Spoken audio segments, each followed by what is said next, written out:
Plus qu'une semaine avant que le contrôle technique ne change. Une nouvelle formule plus exigeante, plus chère, qui devrait faire grimper le nombre de contre-visites. Alors ces dernières semaines, beaucoup d'automobilistes se sont précipités dans leur centre pour faire contrôler leur véhicule avant l'apparition des nouveaux critères. Mais justement, quels sont-ils? Qu'est-ce que cela va vraiment changer? Et pourra-t-on échapper à une contre-visite? À partir du 20 mai prochain, le contrôle technique évolue. Oubliez les 410 défauts vérifiés jusqu'à maintenant, place à 610 défaillances contrôlées, réparties en 3 critères au lieu de 2.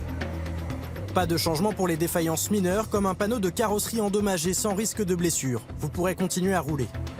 De même pour les défaillances majeures, mais celles-ci seront un peu plus nombreuses qu'avant. On va contrôler les caoutchoucs des pédales.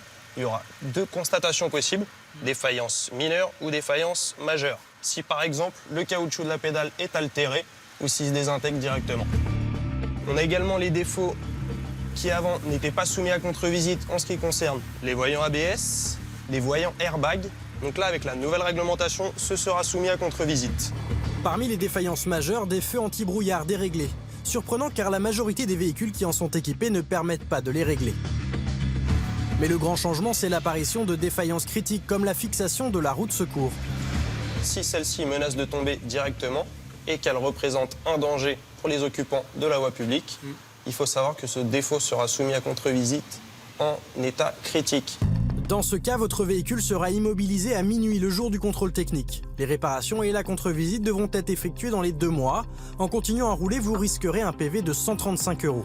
Mais les règles ne sont pas claires. Par exemple, peut-on conduire jusque chez le garagiste ou doit-on faire transporter son véhicule sur un camion plateau?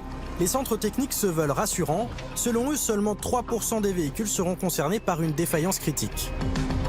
Je pense qu'on devrait plutôt être rassuré de se dire, à un moment donné, à partir de minuit, le jour du contrôle, si on a une défaillance critique, on n'aura plus le droit de rouler avec un véhicule qui présente d'énormes dangers, des pneus complètement lisses, un pare-brise avec des chocs importants dans la zone de l'essuie-glace, ou encore pas de liquide de frein. Donc c'est plutôt rassurant. Pour Maître Jossom, spécialiste du droit automobile, ce nouveau contrôle technique pourrait avoir un effet pervers. Les personnes qui n'ont pas les moyens d'entretenir leur véhicule, qui savent par avance que leur véhicule n'est pas conforme, ils ne vont pas en plus de cela payer un contrôle technique. Donc ils vont continuer à circuler avec des risques finalement assez modérés, puisque c'est une amende de 135 €. Le risque d'immobilisation du véhicule, c'est la même infraction que si vous roulez avec un véhicule qui n'a pas respecté les règles du contrôle technique. Donc contrôle technique non satisfait ou pas de contrôle technique, même infraction, pas vu, pas pris, certains vont finalement choisir la facilité. Plus exigeant, ce nouveau contrôle technique sera plus long, de 30 minutes aujourd'hui à 45 minutes à partir du 20 mai. Il sera donc plus cher, d'environ 10 €. Le nombre de contre-visites, plus longues aussi, devrait aussi fortement augmenter. Jusqu'à 40% des véhicules contrôlés pourraient se voir relever une défaillance majeure. Alors pour mettre toutes les chances de votre côté, il vous restera l'option du pré-contrôle, comme dans ce garage où les véhicules affluent depuis plusieurs semaines. Ce qu'on fait, c'est qu'on fait un pré-contrôle technique et on l'emmène, nous, le véhicule, au contrôle technique. Donc ça veut dire déjà, on fait un pré-contrôle et nous, on est sûr que le véhicule va passer. Mais cette réforme ne signe-t-elle pas l'arrêt de mort des véhicules anciens? Pour la Fédération française des véhicules d'époque, il faut dédramatiser ce nouvel examen. Les véhicules vieux de plus de 30 ans et équipés d'une carte grise collection bénéficieront toujours d'un contrôle adapté.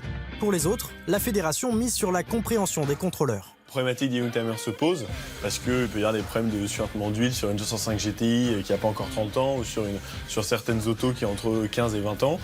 Ça, c'est un vrai souci. Maintenant, il y a des questions de sécurité évidentes. Aujourd'hui, le retour qu'on a des centres de contrôle technique est assez apaisé et je pense qu'ils vont arriver à faire la part des choses. Réconfortant pour l'instant, car cette réforme n'est qu'une première étape. À partir de 2022, un contrôle anti-pollution dit des 5 gaz sera ajouté. Le contrôle technique sera alors encore plus exigeant.